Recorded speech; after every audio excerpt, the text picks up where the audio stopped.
तो hello guys, कैसे हैं? चलिए आज की वीडियो को शुरू करते हैं।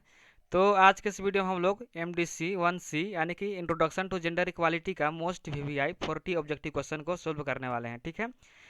और यह जो क्वेश्चन है आपके पास पूरा सिलेबस से कवर करता है। ठीक है। ये जितना क्वेश्चन है 40, आप लोगों का जितना चैप्टर 4 चैप्टर पढ़ना है, 4 चैप्टर को मिलाकर 40 ऑब्जेक्टिव क्वेश्चन यहाँ पर लाए हैं। ठीक है। तो 1 मार्क्स के लिए आप लोग इतना देख लीजिए, इतना काफ़ी हो जाएगा आप लोगों के लिए। 1 मार्क्स का देख लेते हैं। तो चलिए यहाँ पर क्वेश्चन को शुरू करते हैं। तो यहाँ पर देख लीजिए, पहला जो चैप्टर है जिसका नाम क्या है, अंडरस्टैंडिंग जेंडर इक्वालिटी। इससे मोस्ट वीवीआई यहाँ पर ऑब्जेक्टिव क्वेश्चन है। पहला क्वेश्चन क्या है कि जेंडर का अर्थ क्या होता है? तो सामाजिक रूप से निर्मित लैंगिक पहचान, यानी कि समाज द्वारा यह निर्धारित किया जाता है कि आप लिंग के आधार पर एक काम कर सकते हैं। जैसे महिलाओं को कह दिया जाता है कि महिलाएं केवल घर का काम करेंगी, और पुरुषों को कह दिया जाता है कि पुरुष केवल बाहर का काम करेंगे। तो यहाँ पर जो जेंडर है, जेंडर का ही अर्थ होता है कि समाज द्वारा पुरुष और महिलाओं के बीच उसका क्या पहचान है, उसको यहाँ पर निर्धारित किया जाता है पहले से।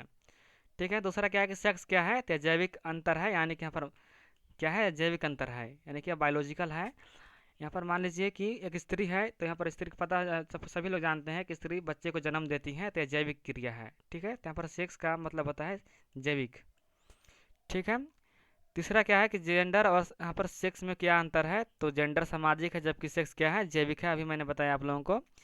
चौथा क्वेश्चन की पैट्रिची का अर्थ क्या है? तो पुरुष प्रधान व्यवस्था, यानी कि जहाँ पर पुरुषों का प्रधानता होती है उसको पैट्रिची बोलते हैं। जैसे भारत पुरुष प्रधान देश है, तो भारत को बोलेंगे पैट्रिची कंट्री। ठीक है। क्वेश्चन नंबर 5 है कि जेंडर स्टेरोटाइप क्या है? तो जेंडर स्टेरोटाइप जो है वो लिंग आधारित रूढ़िवादी सोच है, यानी कि यहाँ पर जो परंपरागत सोच है, जैसे कि मान लिया जाता है कि स्त्री घर से बाहर नहीं निकलेंगी, तो ये क्या है, ये रूढ़िवादी सोच है। उसी को बोलते हैं जेंडर स्टेरियोटाइप। ठीक है। अगला क्वेश्चन है कि जेंडर बायसिस क्या है? जेंडर बायस क्या है? तो लिंग के आधार पर पक्षपात, यानी कि आप किसी के साथ लिंग के आधार पर भेदभाव करते हैं, तो जेंडर बायस कहलाता है। ठीक है। अगला क्वेश्चन यहाँ पर है कि जेंडर इक्विटी का अर्थ क्या है? तो जेंडर इक्विटी क्या है कि न्यायपूर्ण समान अवसर। ठीक है। और जेंडर इक्वालिटी का क्या अर्थ होता है? तो स्त्री पुरुष को समान अधिकार। यहाँ पर क्या होता है कि जो जेंडर इक्वालिटी है, इसमें स्त्री हो या पुरुष, अमीर हो या गरीब, सभी को समान अधिकार मिलता है। ठीक है।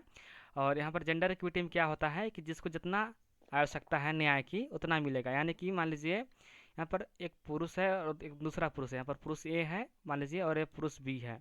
ठीक है। तो यहाँ पर इसके पास संपत्ति ज़्यादा है और संपत्ति नहीं है। ठीक है। तो यहाँ पर सरकार क्या करेगी कि यहाँ पर मान लीजिए कि ज़रूरत किसको है, यहाँ पर पैसा की ज़रूरत इसको है क्योंकि गरीब है, तो यहाँ पर जो है ये न्याय इसको देगी, यानी कि इसको पैसा यहाँ पर देगी। ठीक है। ताकि यह इसका बराबर आ सके। तो यहाँ पर यही कहता है जेंडर इक्विटी। जेंडर इक्विटी का अर्थ होता है कि जिसको जितना ज़रूरत है उतना मिले। इसको मान लीजिए ज़रूरत नहीं है क्योंकि ये खुद पैसा वाला आदमी है, तो उसको ज़रूरत नहीं है, तो इसको यहाँ पर नहीं मिलेगा। ठीक है। तो यही कहता है जेंडर इक्विटी का अर्थ यही होता है कि जिसको जितना ज़रूरत है उतना न्याय मिलना चाहिए। ठीक है। अगला क्वेश्चन है कि जेंडर सोशलाइजेशन क्या है? तो जेंडर सोशलाइजेशन क्या है? समाज द्वारा लैंगिक भूमिकाएं सिखाने की प्रक्रिया।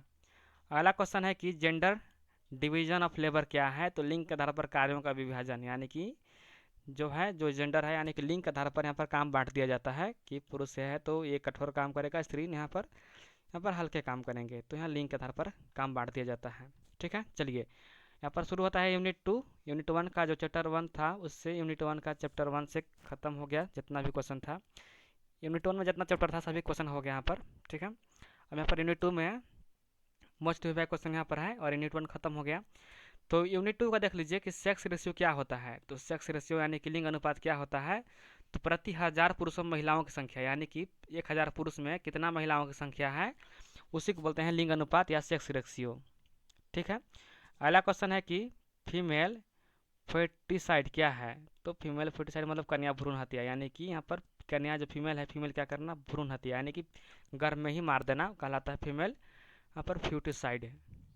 अगला क्वेश्चन है कि इन्फेंटिसाइड क्या है? तो शिशु हत्या क्या होता है, यानी कि बच्चे के जन्म के बाद हत्या करते हैं उसको बोलते हैं इन्फेंटिसाइड। ठीक है।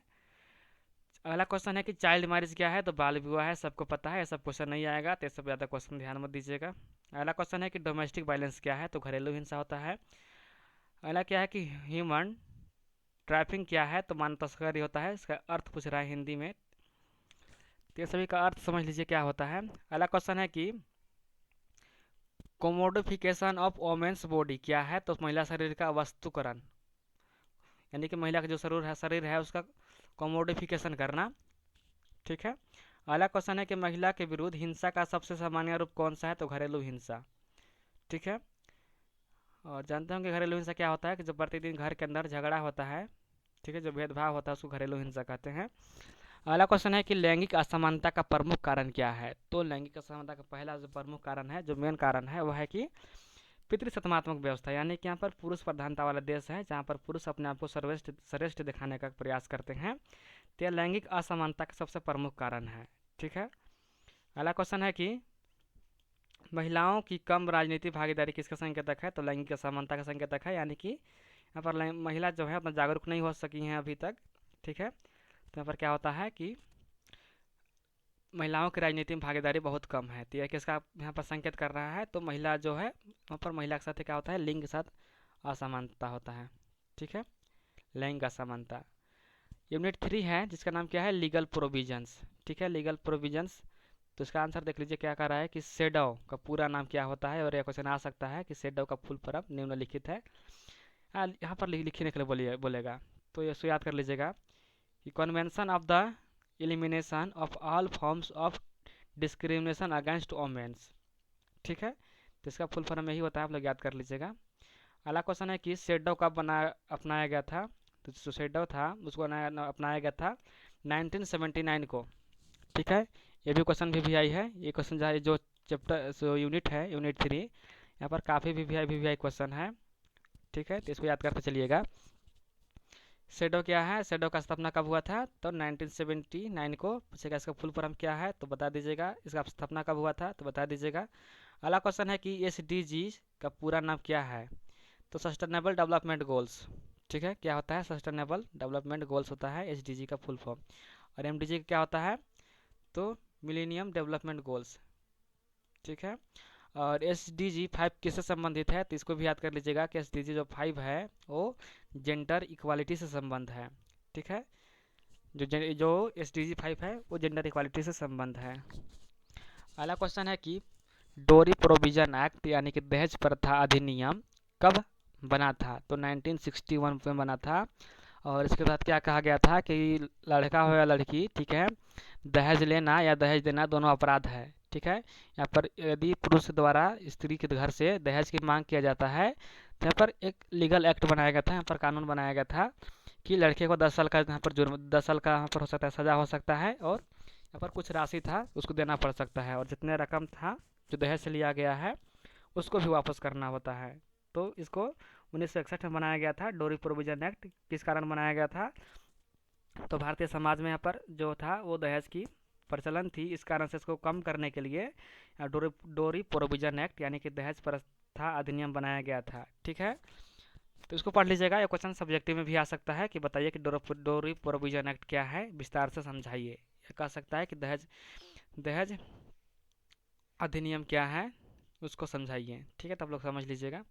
अगला क्वेश्चन है कि protection of women from domestic violence act कब बना था, यानी कि घरेलू हिंसा से सुरक्षा अधिनियम कब बनाया गया था? तो 2005 में बनाया गया था। ठीक है, अगला क्वेश्चन है कि sexual harassment eight works place act कब बना था? एक्ट तो जो था यानी कि जो लैंगिक उत्पीड़न कार्यस्थल पर कब बनाया गया था? तो 2013 में बनाया गया था। यानी कि कई बार क्या हो रहा था कि महिलाओं के साथ यहाँ जो वर्क प्लेस था वहाँ पर रेप हो जा रहा था, तो इसको वहाँ पर कम करने के लिए यहाँ पर एक एक्ट लाया गया था। ठीक है, 2013 में।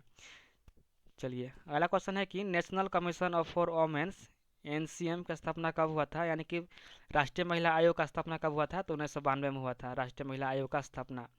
अगला क्वेश्चन है कि NCW का मुख्य कार्य क्या है, यानी कि नेशनल कमीशन ऑफ वोमेन, इसका कार्य है महिलाओं के अधिकारों की रक्षा करना। ठीक है, चलिए अब यहाँ पर यूनिट 4 शुरू होता है, तो यूनिट 4 से देख लीजिए जेंडर मेजरमेंट। यहाँ पर पहला क्वेश्चन है कि यूनिट 4 का कि GEM का पूरा नाम क्या है? तो जेंडर एम्पावरमेंट मेजर यानी कि महिला सशक्तिकरण माप होता है GEM का फुल फॉर्म। आप लोग कोशिश कीजिएगा इंग्लिश में याद करिए, हिंदी में भुला जाइएगा आप लोग, तो हिंदी इंग्लिश में ही कोशिश कीजिए याद करने का। इसलिए मैं यहाँ पर इंग्लिश लाया हूँ केवल, क्योंकि आप लोग इंग्लिश देखेंगे तो इंग्लिश याद हो जाएगा आप लोगों को। यहाँ पर हिंदी में दे देता तो हिंदी इसका जो है वो टफ है, थोड़ा टफ लगता है, तो आप लोग इंग्लिश में ही कोशिश कीजिएगा याद करने का। ठीक है। अगला क्वेश्चन है कि GEM किसका मापन करता है, तो महिला सशक्तिकरण का। ठीक है, यहाँ पर महिला सशक्तिकरण का माप करता है GEM। अगला क्वेश्चन है कि ग्लोबल जेंडर गैप इंडेक्स किसके द्वारा जारी किया जाता है, तो वर्ल्ड इकोनॉमिक फोरम यानी कि WEF के द्वारा ग्लोबल जेंडर गैप इंडेक्स यहाँ पर जारी किया जाता है। अगला क्वेश्चन है कि जेंडर ऑडिट क्या है, तो लैंगिक समानता का मूल्यांकन।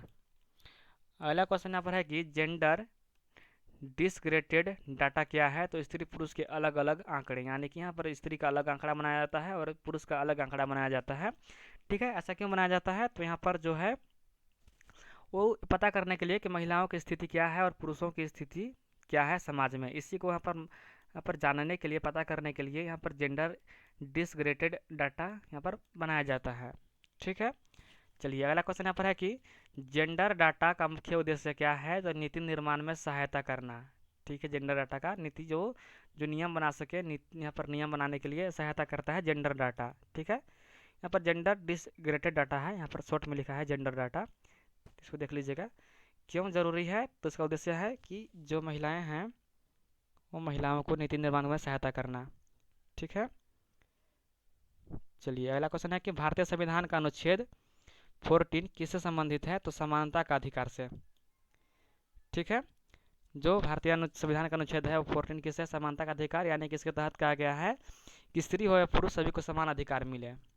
ठीक है, अगला क्वेश्चन है कि अनुच्छेद 15 किस आधार पर भेदभाव को रोकता है, तो जो अनुच्छेद 15 है यहाँ पर लिंग के आधार पर किसी के साथ भेदभाव हो रहा है, स्त्री पुरुष के साथ भेदभाव हो रहा है, तो जो आर्टिकल 415 है यह रोकता है। ठीक है, अगला क्वेश्चन है कि अनुच्छेद 39 किससे संबंधित है, तो जो अनुच्छेद 39D है यह समान कार्य के लिए समान वेतन का से संबंधित है। और ये भी क्वेश्चन भी आई है, इसको भी याद कर लेगा, पूछ देगा कि समान कार्य के लिए समान वेतन का प्रावधान किस अनुच्छेद में किया गया है, तो आप लोग लिख दीजिएगा कि अनुच्छेद 39D। ठीक है, अगला क्वेश्चन है कि अनुच्छेद 42 किससे संबंधित है, तो अनुच्छेद 42 जो है वो मातृत्व सहायता एवं मानविक कार्यदशाएं से। ठीक है गाइज, तो ये रहा आप लोगों का 40 ऑब्जेक्टिव क्वेश्चन, जो चारों यूनिट के मिलाकर चारों यूनिट को कवर करता है। ठीक है, आप लोग इतना कर लीजिएगा 1 मार्क्स के लिए, इतना कर लेंगे तो आप लोगों का क्वेश्चन जो है एक आध ही बाहर जाएगा, यानी कि 4 या 3 आप लोगों का मैच हो जाएगा इतना से। ठीक है, तो आप लोग कोशिश कीजिएगा इसको अच्छे से समझ लेने का, याद करने का, और याद कर लीजिएगा। और इसका PDF चाहिए तो डिस्क्रिप्शन में मिल जाएगा। ठीक है, यहाँ पर क्या हो रहा था कुछ बच्चों के साथ, डिस्क्रिप्शन से जो था PDF में दे रहा था वो डाउनलोड नहीं हो रहा था। ठीक है, तो यहाँ पर कुछ प्रॉब्लम हो गया था, इस कारण से डाउनलोड नहीं हो रहा था। अब डाउनलोड कर लीजिएगा, डाउनलोड हो जाएगा अब। ठीक है, डाउनलोड कीजिएगा, डाउनलोड हो जाएगा। और यदि इसका जो है वो नोट चाहिए, PDF चाहिए इंग्लिश में, तो आप व्हाट्सअप कर सकते हैं 9301483451। ठीक है, इंग्लिश PDF चाहिए तो व्हाट्सअप कर सकते हैं इस नंबर पे, इंग्लिश PDF में भेज दूंगा आप लोगों को। और आप लोग हिंदी वाले डाउनलोड कर लीजिएगा, डिस्क्रिप्शन से डाउनलोड हो जाएगा। अब पहले डाउनलोड नहीं हो रहा था लेकिन अब हो जाएगा। ठीक है, तो गाइस बस इतना ही आज की वीडियो में। और आप लोगों का आज एग्ज़ाम है, अच्छे से एग्ज़ाम देकर आइएगा, बेस्ट ऑफ लक।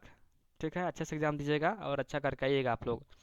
और आप लोग एग्ज़ाम देकर आइएगा, उससे पहले मैं जो है भैक का भी वीडियो बना दूंगा। ठीक है, भैक का भी तैयारी मैं करवाऊंगा, जिसमें भैक में आप लोग क्या पढ़ना है, अंडरस्टैंडिंग इंडिया पढ़ना है।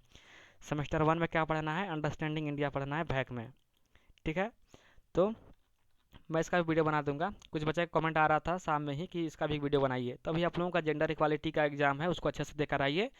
उसके बाद भैक का एग्ज़ाम 3 तारीख को है। ठीक है, 3 तारीख को है, तो उसके लिए टेंशन मत लीजिए, उसके बाद समय बच रहा है, उसका एग्ज़ाम ऑब्जेक्टिव होगा, तो आप लोग कर सकते हैं उसको। ठीक है, मैं बहुत यहाँ पर कोशिश करूँगा कि आप लोगों को ऑब्जेक्टिव क्वेश्चन देने का प्रयास करूँगा। ठीक है, तो आप लोग अच्छे से कर लीजिएगा। बस इतना ही आज की वीडियो में। बहुत बहुत धन्यवाद वीडियो देखने के लिए अंत तक। और मेरा वीडियो पसंद आता है तो वीडियो को लाइक कीजिए, चैनल को सब्सक्राइब कीजिए और अपने दोस्तों के पास भी शेयर कीजिए। ठीक है गाइस, धन्यवाद।